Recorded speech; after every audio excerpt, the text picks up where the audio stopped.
ഇത് ടിപ്പു സുൽത്താന്റെ കഥയാണ്. ഭയമെന്ന വാക്കിനെപ്പോലും ഭയപ്പെടുത്തിയ ഒരു പോരാളിയുടെ ഇതിഹാസമാണിത്. 1751 ഹൈദരലിയുടെ മകനായി ജനിച്ച ടിപ്പു സുൽത്താൻ ചെറുപ്പം മുതലേ വാളും പരിചയും അദ്ദേഹത്തിനു കൂട്ടായി. യുദ്ധതന്ത്രങ്ങളിൽ അഗ്രഗണ്യനായിരുന്ന പിതാവിൽ നിന്ന് ടിപ്പു ഓരോ അടവും പഠിച്ചെടുത്തു. കേവലം ഒരു ഭാഷയല്ല, അറബി, ഉർദു, കന്നഡ, പേർഷ്യൻ എന്നിങ്ങനെ പല ഭാഷകളിൽ അദ്ദേഹം പാണ്ഡിത്യം നേടി. അദ്ദേഹത്തിന്റെ ഹൃദയത്തിൽ ഒരു സ്വപ്നമുണ്ടായിരുന്നു: ഈ നാടിനെ, ഭാരതത്തെ ബ്രിട്ടീഷ് സാമ്രാജ്യത്വത്തിന്റെ പിടിയിൽ നിന്ന് രക്ഷിക്കുക.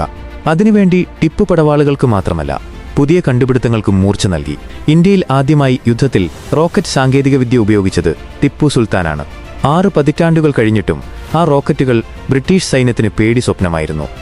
വാളിന്റെ കരിമയും തീക്ഷ്ണമായ കണ്ണുകളും അതായിരുന്നു ടിപ്പു സുൽത്താൻ. അദ്ദേഹം ധീരതയുടെ പര്യായമായിരുന്നു. 1799 ശ്രീരംഗപട്ടണത്തിൽ വച്ച് ടിപ്പു അവസാന പോരാട്ടത്തിനിറങ്ങി. കീഴടങ്ങാൻ അദ്ദേഹം തയ്യാറായിരുന്നില്ല. മരണം മുന്നിൽ കണ്ടിട്ടും അദ്ദേഹം പൊരുതി. അദ്ദേഹത്തിന്റെ വാക്കുകൾ ഓർക്കുക: വാഴുന്നത് പട്ടണത്തിൽ പോലും വാഴണം, ചത്തെങ്കിൽ പട്ടാളത്തിൽ ചത്താൽ മതി. ഒരു രാജ്യം സ്വതന്ത്രമാകാൻ വേണ്ടി അവസാന ശ്വാസം വരെ പോരാടിയ ഒരു ഇതിഹാസ നായകനായിരുന്നു ടിപ്പു സുൽത്താൻ. ടിപ്പു സുൽത്താൻ വെറുമൊരു ഭരണാധികാരിയായിരുന്നില്ല, ഇന്ത്യൻ സ്വാതന്ത്ര്യ സമരത്തിന്റെ മുന്നണിപ്പോരാളിയായിരുന്നു. അദ്ദേഹത്തിന്റെ ധീരതയും ആധുനിക ചിന്താഗതിയും ഇന്നും നമുക്ക് പ്രചോദനമാണ്.